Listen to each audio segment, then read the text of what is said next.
Welcome to November's EASE webinar.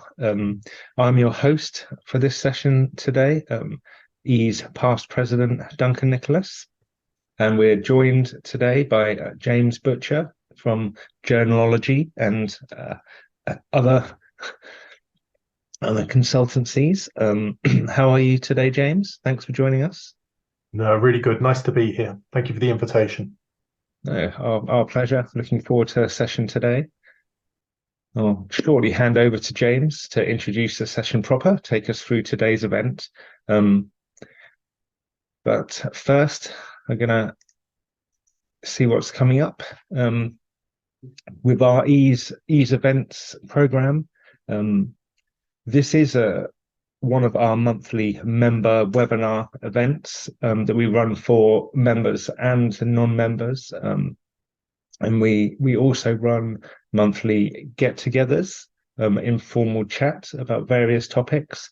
Our regional chapters run their own satellite events as well throughout the year. And we also have a program of more formal training sessions. Next month, our member webinar series will feature Laura Feetham, Reviewer Engagement Manager from IOP Publishing, for a webinar on co-reviewing and recognizing early career researchers' contributions to that. And we're very pleased to have the support of Scholastica for our member webinar series.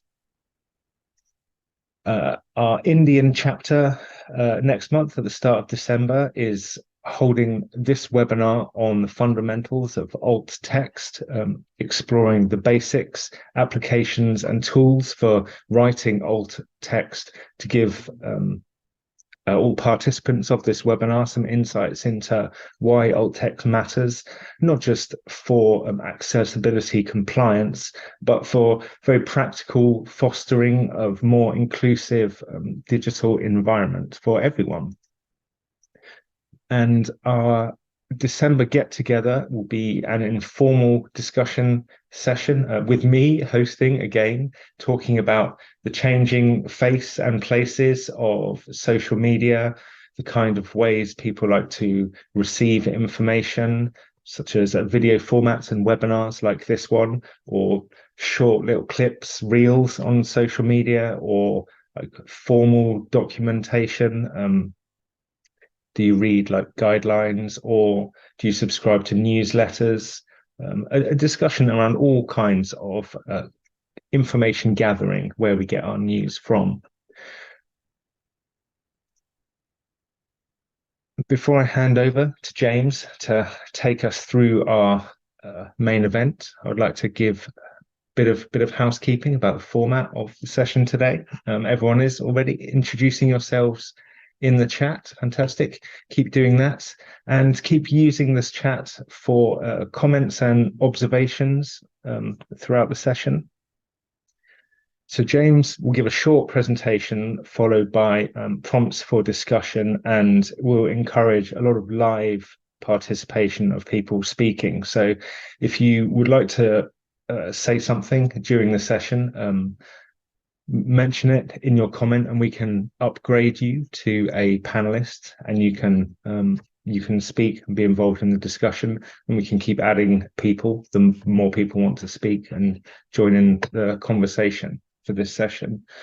If you want to raise a question outside of what's happening in the chat, use the Q&A option at the bottom of the Zoom panel. And feel free to share screenshots and comments online on social media using the hashtag EaseEvents and tagging us at EASE Editors. And we will record the session and host it on our YouTube channel, and share the private link with everyone that's registered for this event. And we will also, finally, before the end of the session, post a link to the feedback form about the session, which we would greatly appreciate hearing from you. If you could fill that in when we pop it in the chat later, that would be fantastic. So just before I hand over to James, I would like again to say to thank the sponsor of our autumn series of webinars, Scholastica, and I have a short promotional video. So so I get to say here's a word from our sponsor, and then we shall reconvene to hear from James.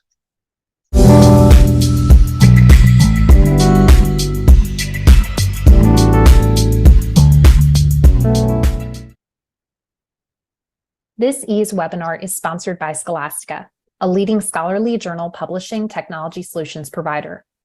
Scholastica offers modern, easy-to-integrate software and services for peer review management, single-source article production, including PDF, HTML, and XML file creation, and open access journal hosting. Featuring integrations with leading industry service providers, including Crossref's DOI registration and similarity check plagiarism detection services, the Directory of Open Access Journals, Portico, PubMed Central, Altmetric, ROAR, and Copyright Clearance Center's RightsLink Open Access Management System.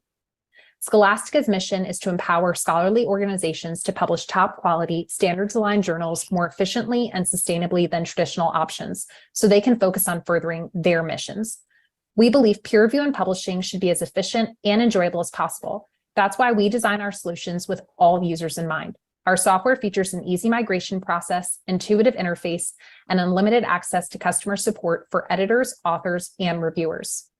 Founded in 2012, Scholastica is trusted by over 1,100 journals. We serve a robust and varied community, working with publishers across disciplines, from scholarly societies to university presses to library and campus-based journal programs. All of Scholastica's products and services are modular, meaning they can be used individually or seamlessly integrated to help journals bridge gaps between peer review, production, and publishing. We encourage you to visit our website, scholasticahq.com, to learn more about our software solutions and read testimonials from our customers. If you want to learn more about how Scholastica can help you further your journal goals, you can also schedule a demo with a member of our team. We appreciate the opportunity to share Scholastica with you. Now, enjoy the webinar. Thank you very much. And Danielle is here with us today as well. Hi, Danielle. Good to see you. Good to see everybody. I'm looking forward to James's presentation. Yeah, fantastic. So let's begin today's webinar. I'm delighted to be joined today by James Butcher. James is a European practice lead for Clarke and Esposito consultants, advising clients on editorial and publishing strategy, providing insight into how European funder mandates and other regulations are affecting their organizations.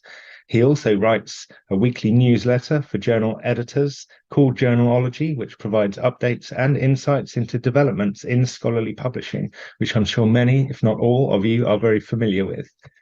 James has worked in STM publishing for over 20 years, first as an executive editor at The Lancet, and then as vice president of the Nature Journals, where he led a team of around 500 editors, journalists, and publishers.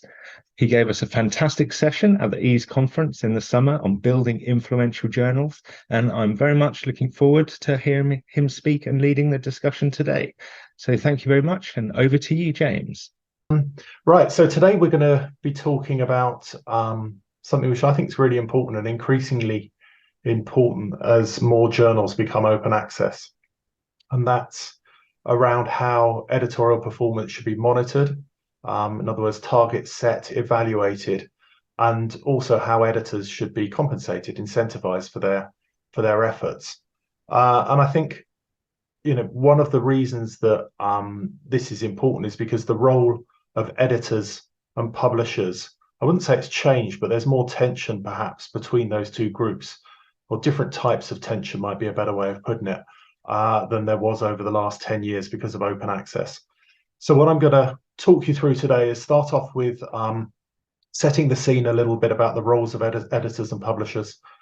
Then we're going to go through the three areas in order, so setting editorial targets, how you might want to evaluate editor performance, and then finally how you might want to reward editor performance. And, I should say right from the outset, I don't have all the answers here. These are some personal opinions. You may well disagree with some of what I've got to say, and that's absolutely fine. And I really hope that what we can do is have a good conversation towards the end about some of the perhaps more contentious issues that we're going to be discussing today. And just try and get a sense from the people in the room of how they're feeling about this topic, which can be a little bit difficult. No one really likes to have their performance measured or to have people sitting on my shoulder and looking at what they're doing.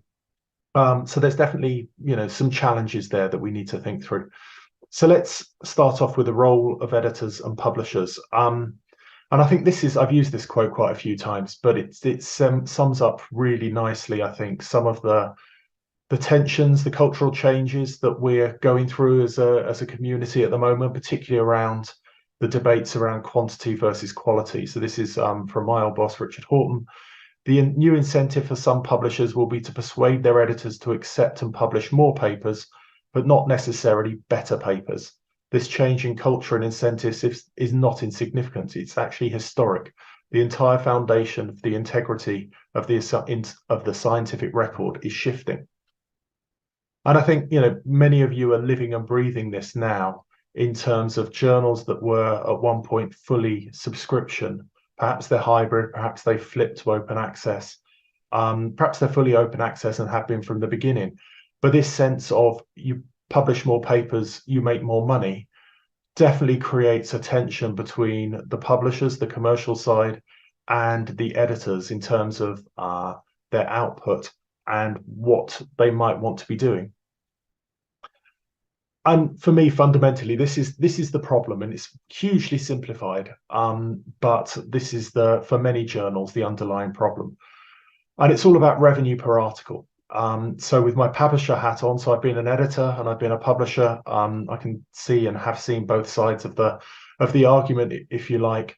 One of the key metrics from a commercial perspective is how much money do you make per article. And under a subscription model, for many journals, by no means not all journals, and the numbers here don't pin too much onto it, it's just to make the maths easy and make it easy to understand. But there are lots of journals and society journals, not just commercial journals, that might be making, say, $10,000 per article under an institutional subscription sales model. And of course, it's very hard to charge $10,000 per article under an open access model. So, most journals are 2,000, 3,000, 4,000, probably most maximum of 5,000. So even if you went for that maximum of 5,000 APC, then obviously by definition, you need to publish twice as many articles to make the same amount of revenue. But of course, because you're publishing twice as many articles, your costs go up as well. So the higher costs, the margin decreases. And this is the problem and the challenge with open access, is purely from a commercial point of view. In order to make the books balance, you need to publish more articles.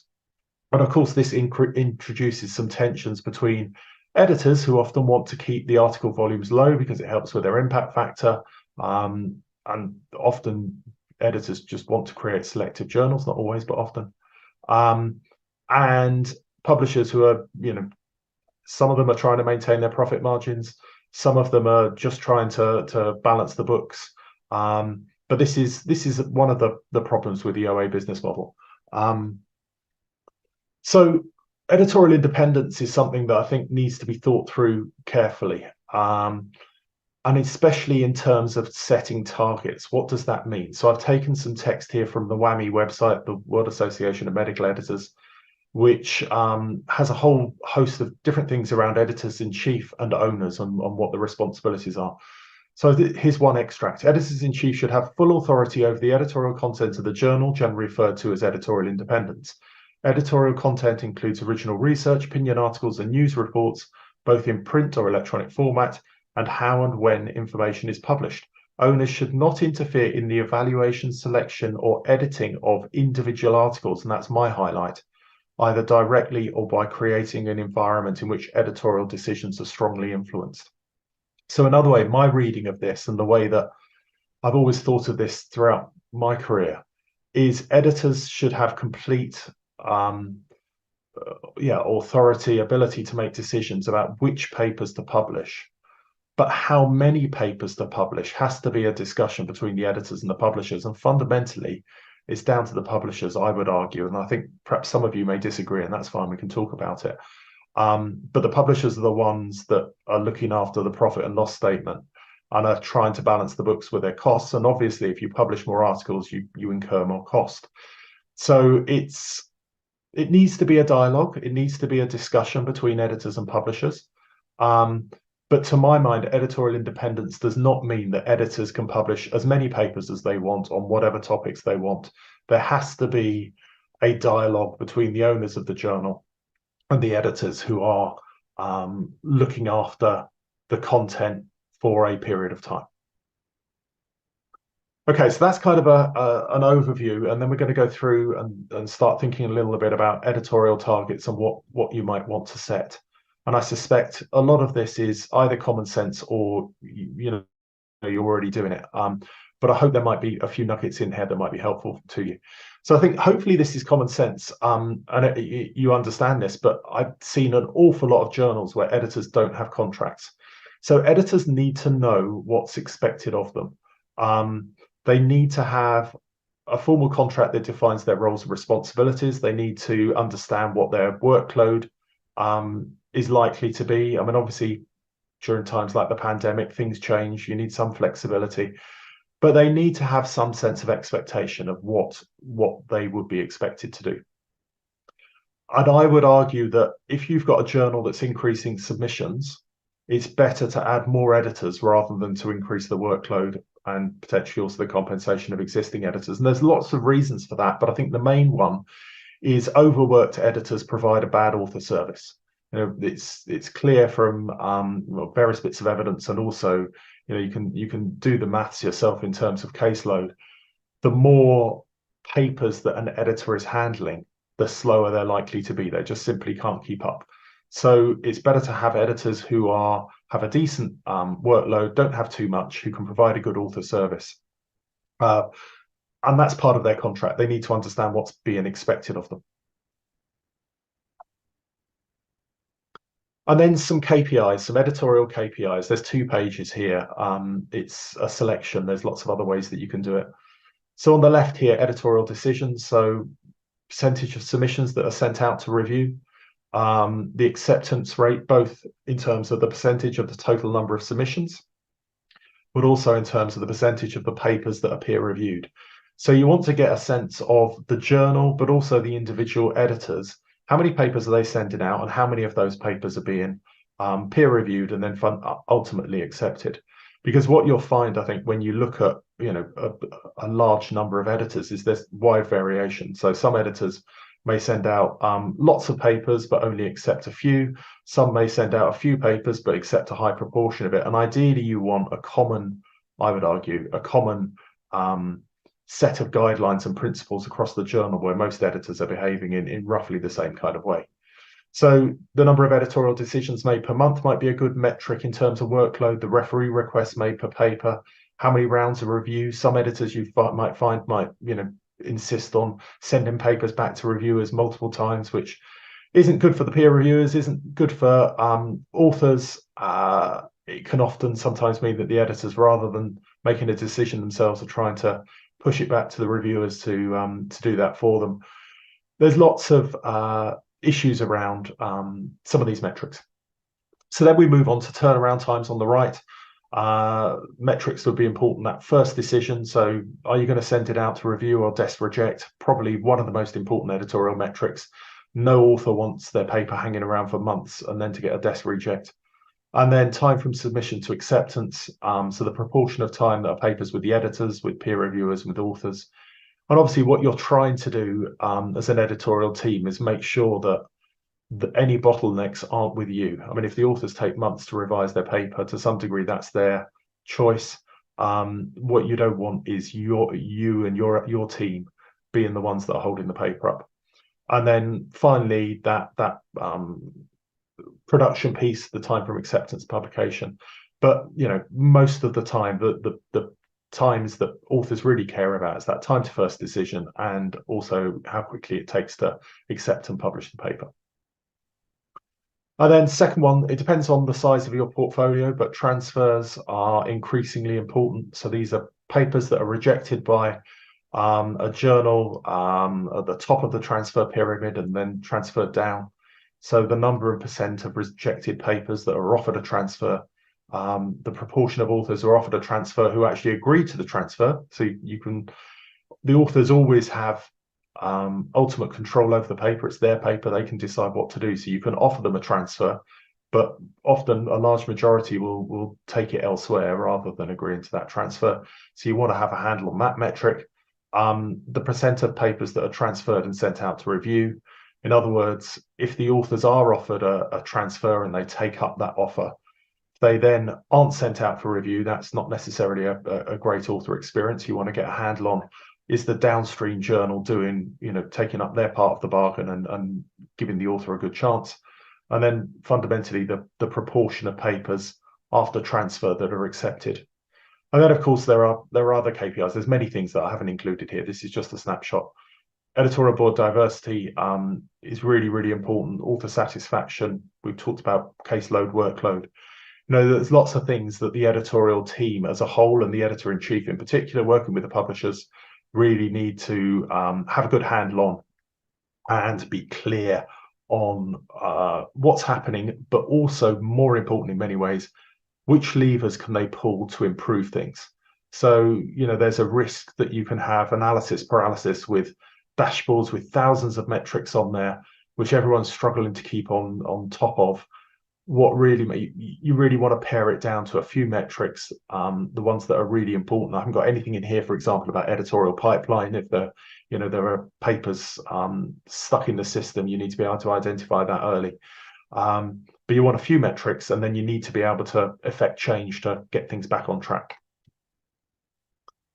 So that's all fairly straightforward, I suspect. And now we move on to evaluating editor performance, which is difficult, particularly when you've got volunteers working on journals.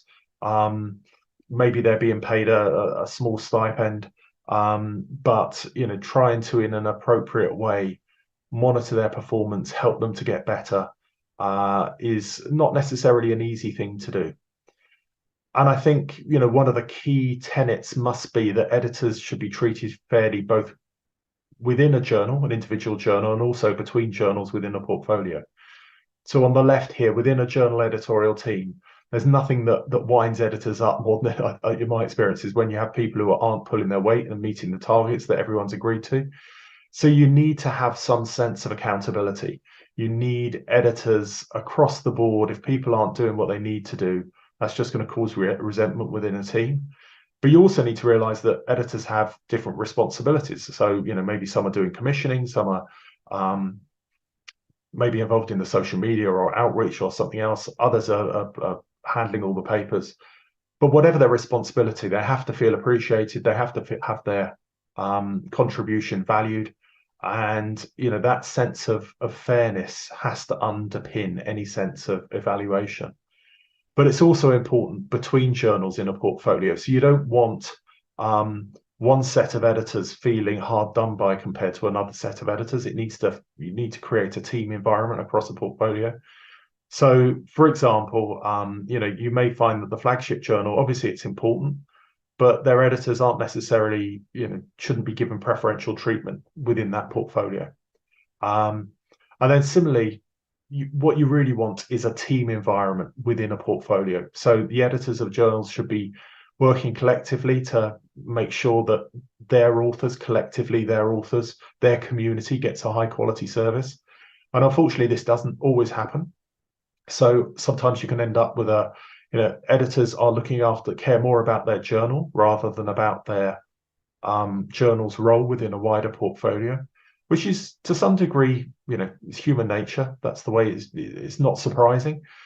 But I would argue that, really you want to try and create a portfolio environment where everyone's working together and that the competition is external, not internal. Not easy to create that environment, but I think if you've got a group of journals, that's how you best serve the community. So I think fundamentally there's two different ways you can evaluate editors, and I've done this in the past in my previous corporate life, and also been helping some publishers instigate this kind of evaluation system in my role as a consultant.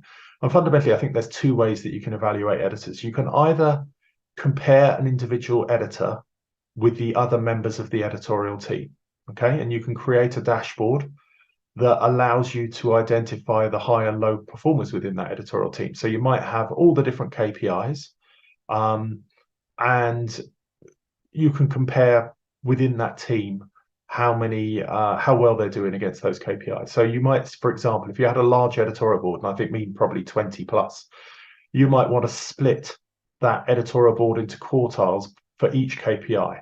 So you're going to end up with a dashboard where, say, I don't know, you've got 4 different colors, and you can easily see there will be some editors that are, in the first quartile for all the different KPIs, and they're the high performers.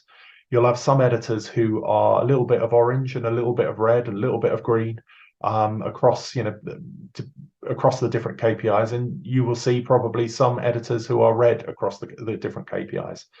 And that's the ones that those editors are the ones you need to do some kind of, performance improvement review process. You may need to replace them and get someone else in if they're, unable or unwilling to do what's required. And that's not easy when a lot of these people are doing it from a volunteer perspective, but you have to be able to create an environment where authors are being treated fairly, and also, editors are being treated fairly.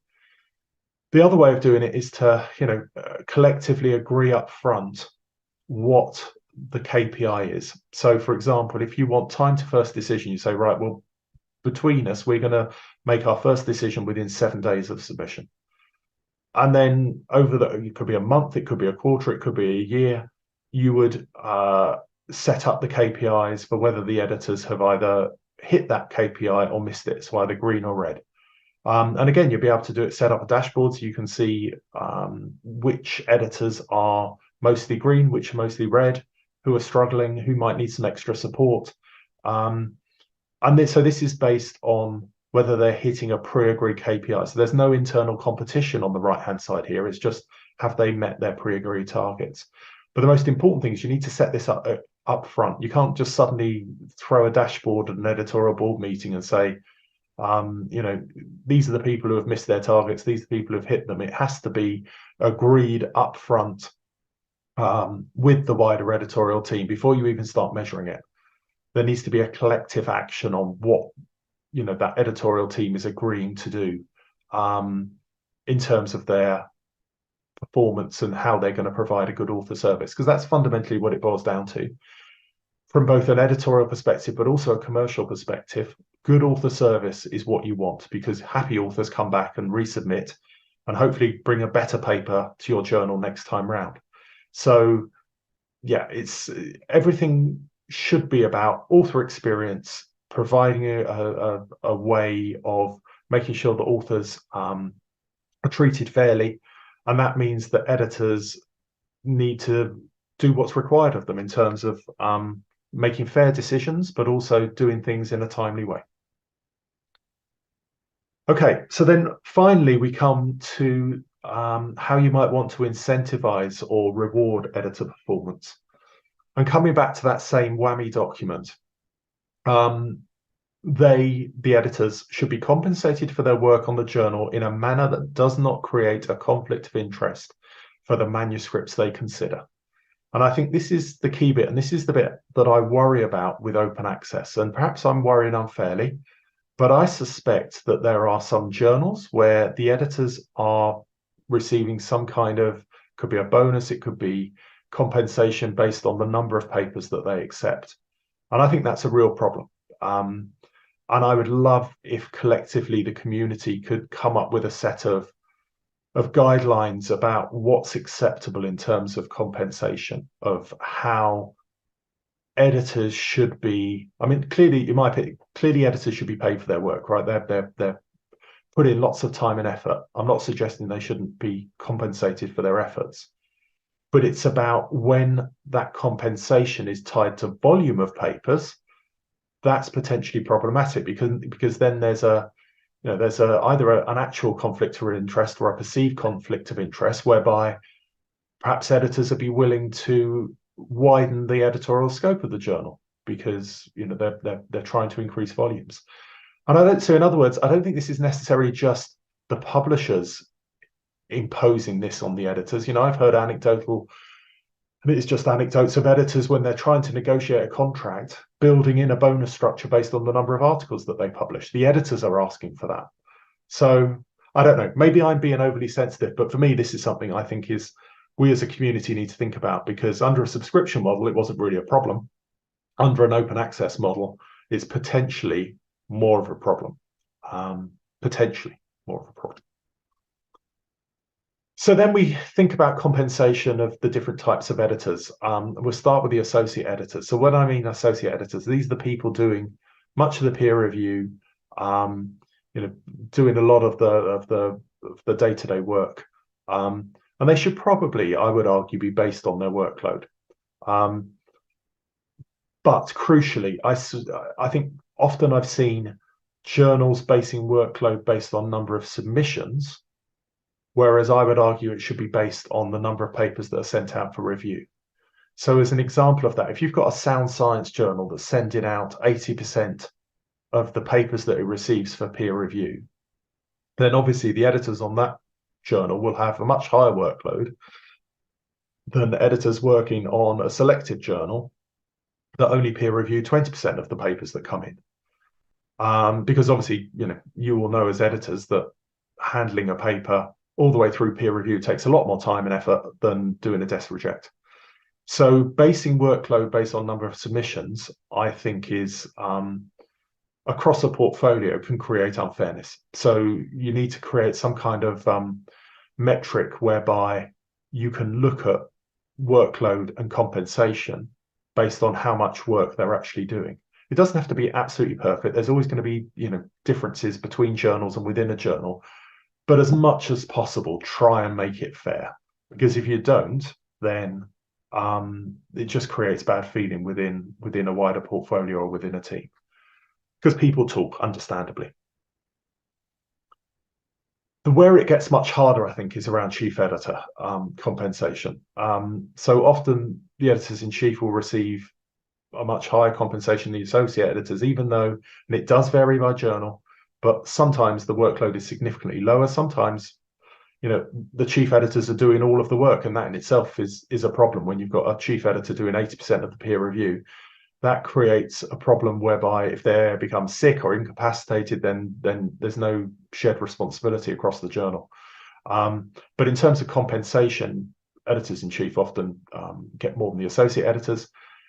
And fundamentally, the publisher needs to decide whether that, if you get what you might call a big name editor, but with a impressive academic credentials, does that give the journal more gravitas? Does it help to attract more submissions?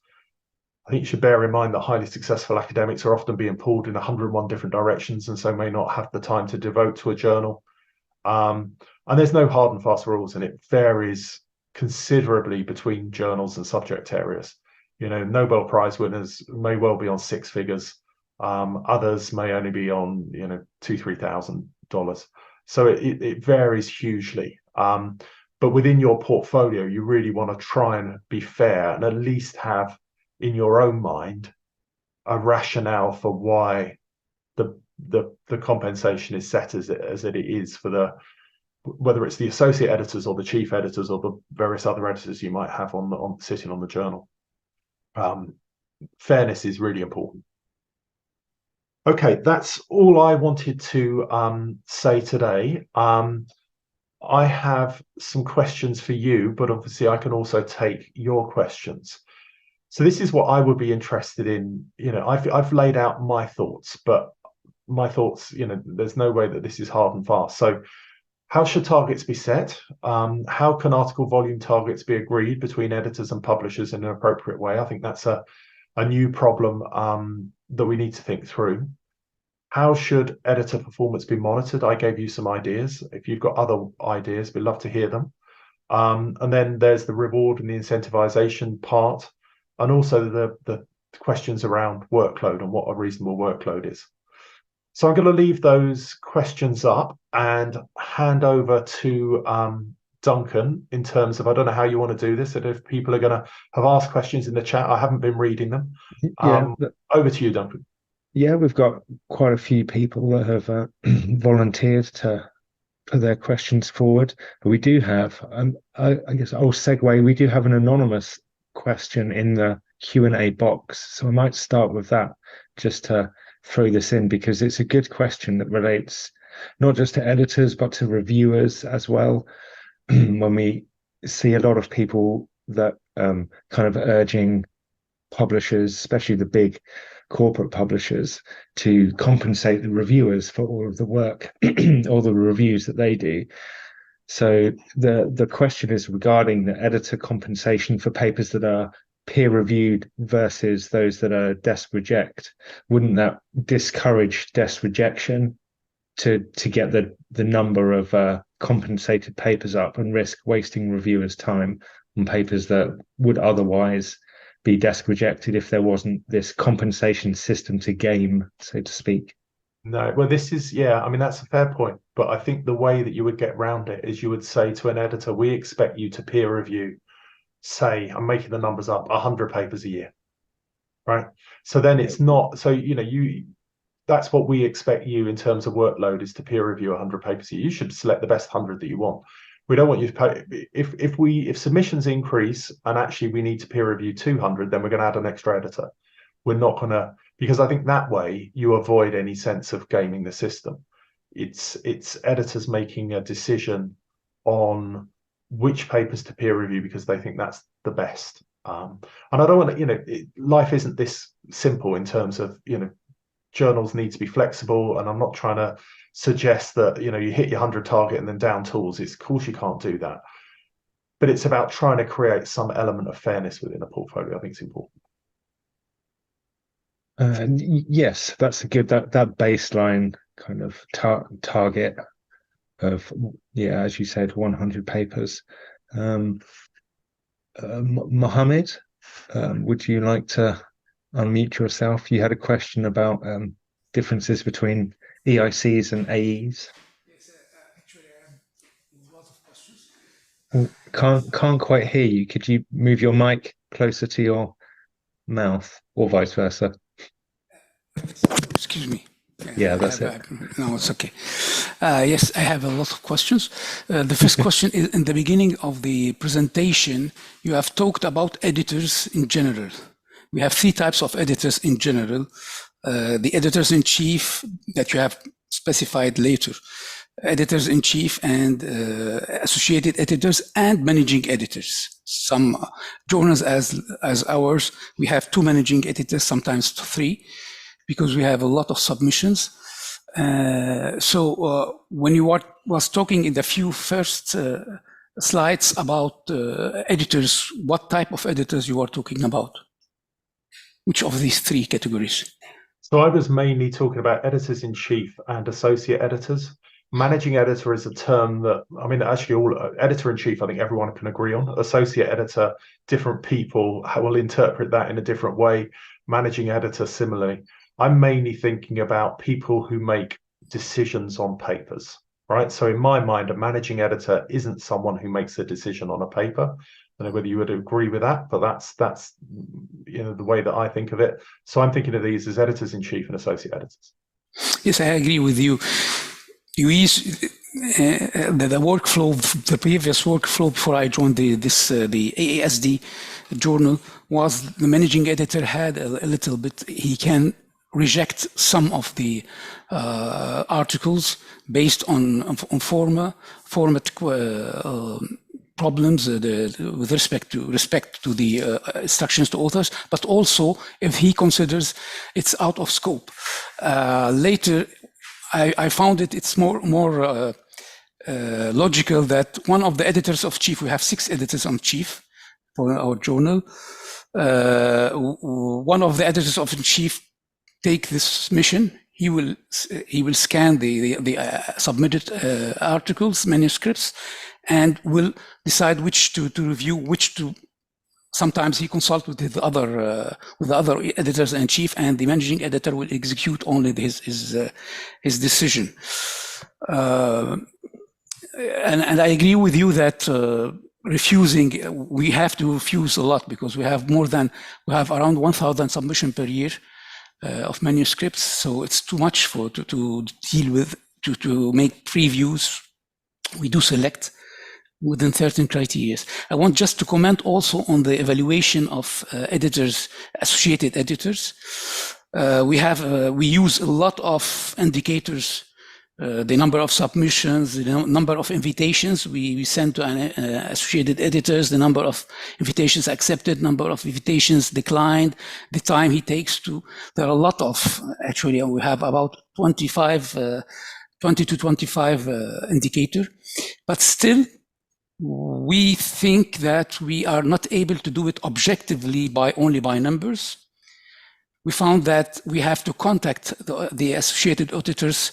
One of the editors of chief actually usually do it, to make sure that there is not something. We'll do it over 1 year and over 3 years. We do two types of evaluation. But still, we need to contact the associated editor to make sure that there's not specific circumstances that led to this one. Sometimes he's overloaded. Sometimes the invitations were not very appropriate to his domain. So it might be biased. The numbers by themselves are not sufficient. They might be biased. I completely agree. And, particularly, I mean, that's within one journal. If you've got multiple journals in different subject areas, you're going to have completely different sets of metrics, because what you might need for a cell biology paper, for example, is going to be very different from what you might need for an ecology paper. They're just going to require different things.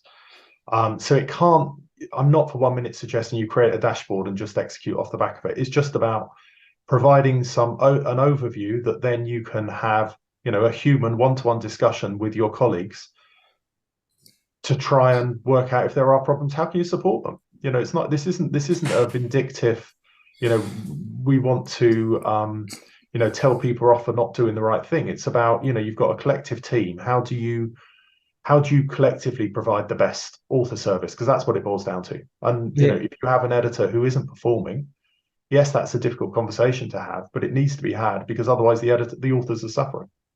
I think context is definitely very important. And as you say, it's ongoing discussions, and communication with the editors and with the board is really important. I mean, one of my personal kind of, not necessarily missions, but perspectives is for every journal to treat themselves like in a similar way to a society journal, take that kind of approach of creating a community around the journal and establishing a lot of communication, and understanding who the participants are around the journal.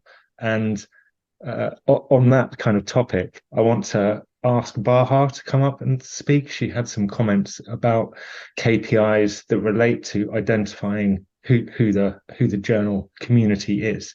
Baha? Thank you. Can you hear me well? Perfect. Okay, thank you, James. It was a very insightful presentation. I wanted to suggest two metrics that I usually monitor for Elsevier journal editors, and one is the median time it takes to secure 2 reviewers, for example, for full-length research articles, because it's a good indication of the network and the knowledge of the editor among the community. If it takes typically more than a month to get 2 reviewers per manuscript, then it means that maybe that editor is not really connected, or doesn't have that kind of a network to get reviewers per manuscripts in a relatively reasonable time frame. And then another thing I usually check is the distribution of the geographical, if possible, also scientific age, but usually geographical is easier. The distribution of geolocation of reviewers versus the authors, because it gives a kind of an indication how important it is for the editors to take inclusion and diversity and equity into consideration when they are looking for reviewers. Yeah, two really good points. And actually, just go back on the word median. I think median is very important in terms of rather than means, because you're going to get some skewed data. And I think it's always worth looking at both, the super quick and the super slow. How many of those are there? What's the reason for them? It all boils that you have to delve into the detail. It's not just one number and then that's it. What's the underlying cause for the distribution there? But yeah, completely agree around diversity of a reviewer pool, both in terms of geography, gender, all the different ways that we want to try and create an inclusive community for a journal.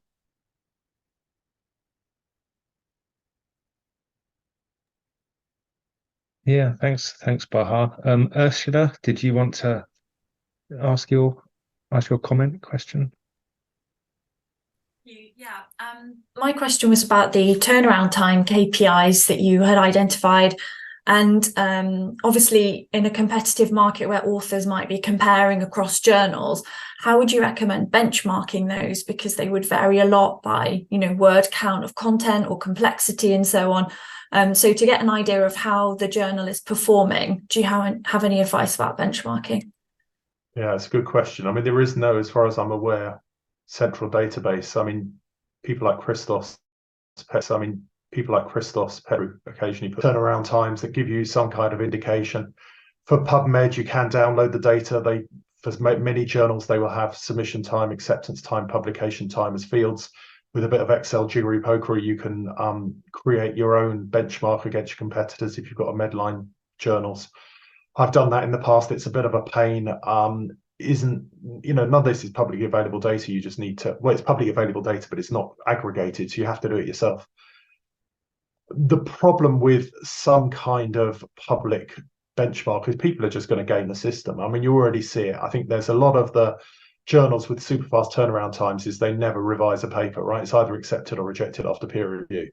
And then you can encourage the article to be resubmitted, and then effectively it's got a short turnaround time, even though it's been previously rejected at the same journal, just to game the system and make the turnaround times look good. I think this is where the problems come in. It's very hard to create a commonly agreed way of doing these things because people are using it for a competitive advantage. Sad but true. Does that help? I mean, what's your thoughts on that, Ursula? I'm thinking maybe it would be useful to add some additional narrative around them, for authors, and some explanation of how they're calculated to be transparent. Yeah. I mean, I guess, what I was thinking about mainly here was, internal metrics that you keep for yourself to try and see how your editors are doing. Yes, you may want to share those publicly, and if you did, you need some context. Probably need some context within the editorial teams too, but yeah.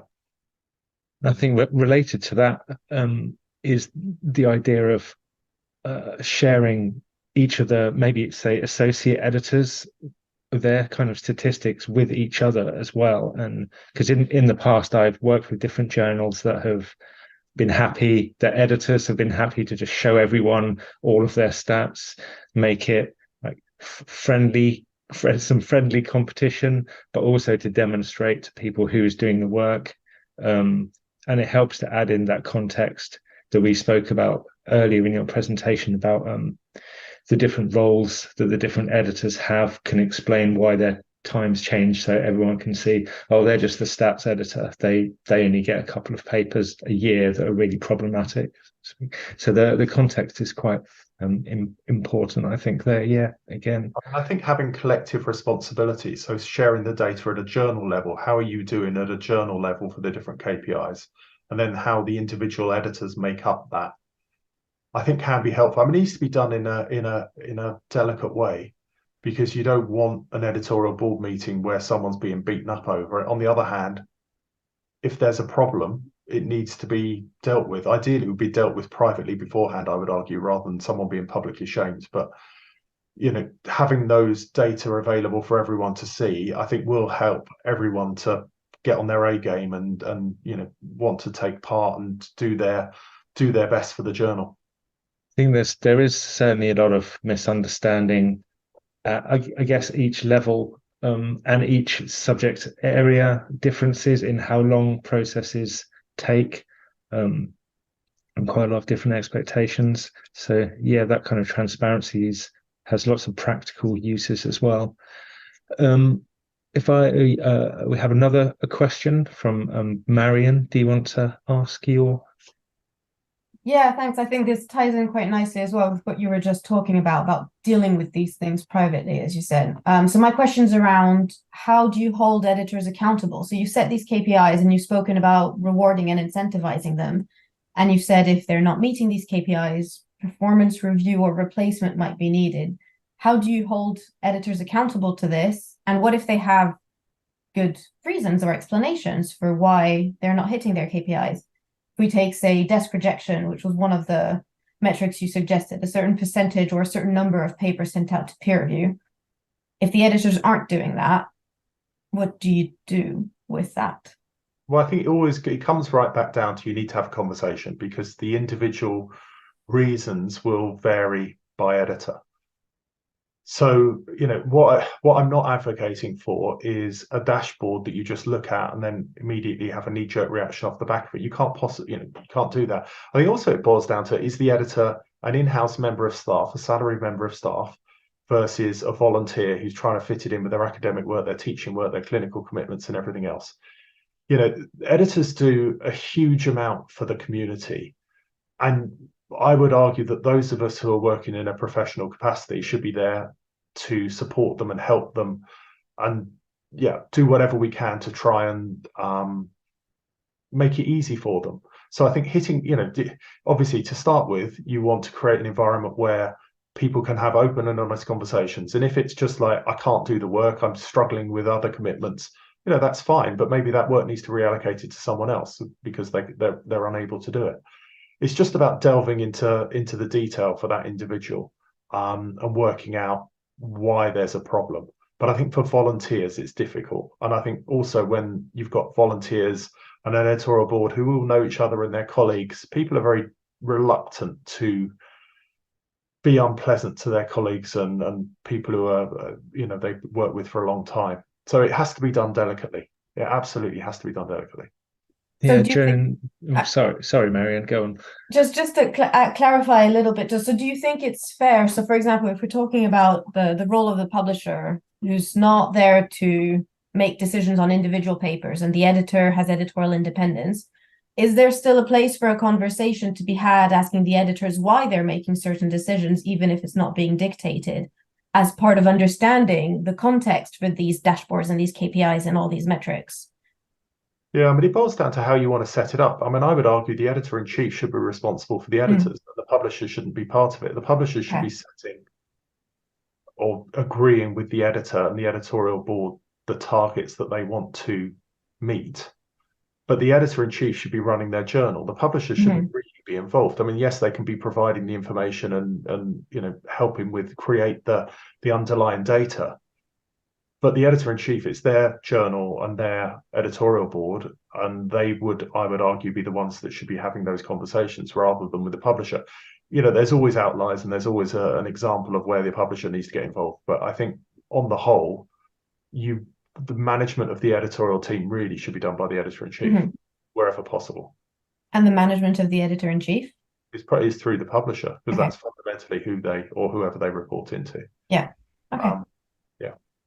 And we have a question in the chat from Piret Lekanen, who said it would be interesting to know how many publishers do or do not offer compensation to their editors for their contributions, and whether there is any information available on that.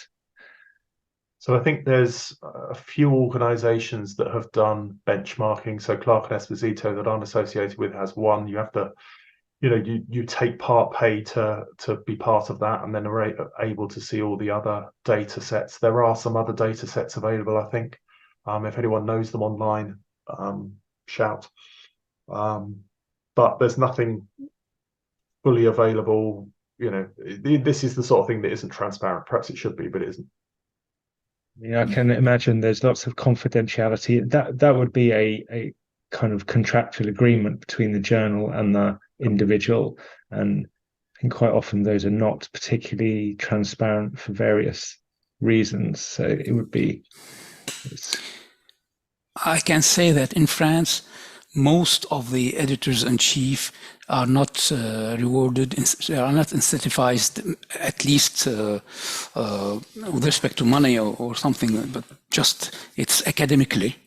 Their incentive is academic. I'm speaking about journals that are owned by the research institutes or universities. Victoria Merriman in the chat said that she mentioned that there's data collected by the Society Publishers Coalition, and here she is joining us now. Victoria, do you want to? Yeah, thanks, Duncan. Yeah, again, confidential information, but just to be aware that it has been collected. There was a benchmarking exercise that happened this summer, I believe. They had a sample of about 140 honoraria of society journals. And I think their thinking there is to collect information to inform other society publishers, so not necessarily freely available to look at, but it is interesting.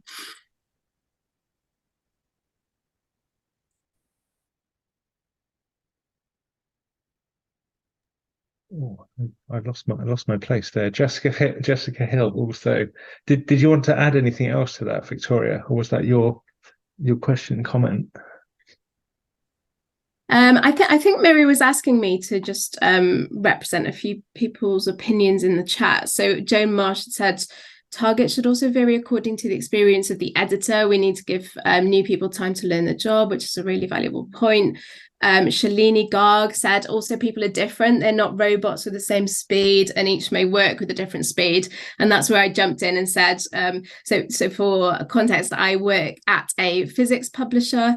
And women in physics in particular are subject to invitation fatigue. So they are asked to do a lot, and it means that they are pulled in a lot of different directions, which, you know, by asking them to join an editorial board, you're just contributing to.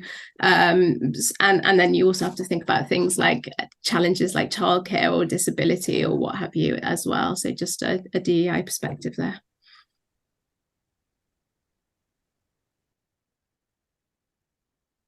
And Jessica Hill, just changing, well, I guess slightly different question of whether James, you have any recommendations on how to respond to editors that request raises when submissions increase, despite publication costs having increased as well?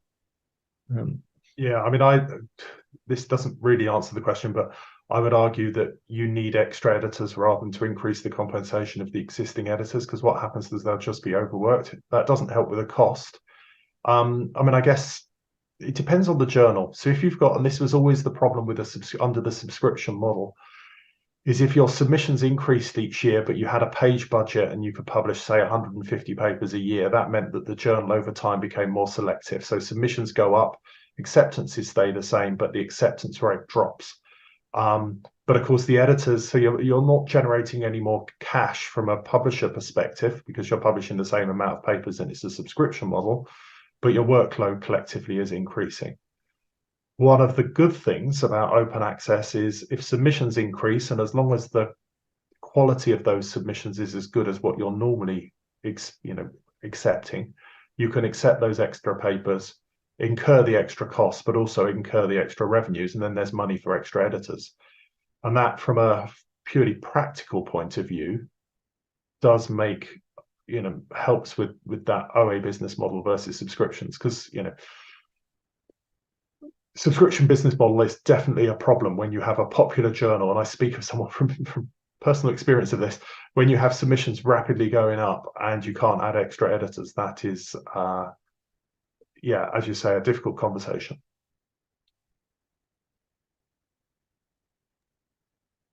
Okay, well, thank you very much, James. We are on the hour, just past 2, and it's been really fascinating, fantastic presentation. Thanks for everyone's contributions. unless anyone has any last minute burning questions, I guess for many of you it's probably lunchtime and you've all got your jobs to get back to, papers to review, submissions to oversee, KPIs to meet. So yeah, I'll say thank you very much, James, for fantastic presentation. It's been a pleasure having you. Thanks to everyone for attending this session, and hopefully we will see you at the next EASE webinar event. Thank you. Thank you, Duncan. Thank you, everyone.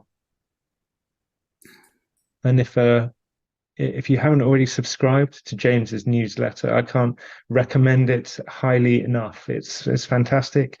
And I think, James, you just passed your first birthday of newsletters. I noticed over 52, issue 52, I think. Yeah, it's been going for over a year. And it's a weekly newsletter that's a bit of a labor of love, but I enjoy writing it. Yeah, I can tell from the insight, the comments that you add underneath the news stories. They really set it apart very, very nicely. It's really is very, very useful, interesting newsletter. Yeah, Mary's dropping the link in the chat, so check that out. Yeah, thanks everyone, and see you at the next webinar.